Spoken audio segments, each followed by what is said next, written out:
We took this basic stuff and turned it into this pumpkin spice stuffed French toast. Most important part of the French toast is the toast, the bread. We went ahead and got some unsliced brioche. Cut that hella thick. It's gonna be thicker than your mom. Make an incision, and I tried my best to just stuff it in there with the pumpkin spice puree from the past video. Go check that out if you haven't seen it yet on how to make your own pumpkin spice puree from scratch. And then I'm gonna go ahead and make my batter to dip it in. I think she's stuffed, Michael.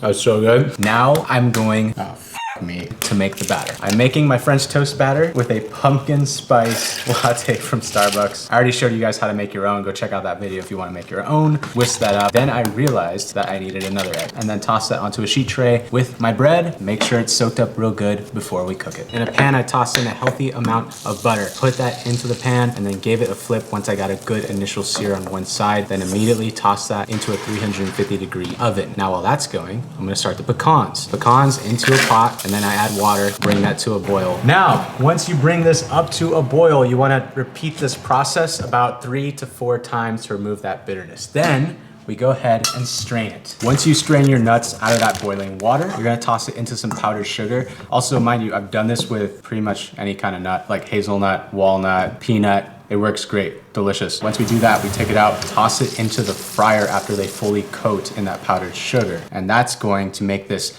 candy coating that you see right here. You wanna fry that off until GBD, all around, golden brown and delicious. You see how it's already starting to turn brownish? That means the sugar is there and it's gonna burn if we leave it any longer. Toss that onto a sheet tray. And then I just finished it with my flaky salt. You can buy it on the product link down below. And there we go, we've got some candied pecans.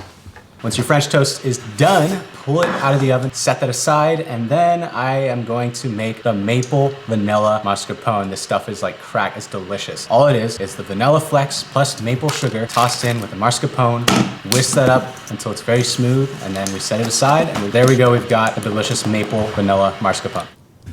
Now to serve. French toast on the plate, maple mascarpone. I just did a bunch of quenelles on top. That's just a fancy way of spooning it. You could just spread it on top if you want. And then finished it with the candied nuts and then some honey. It'd be way better with some maple syrup, but I didn't have any, so I just did some honey. And that's it.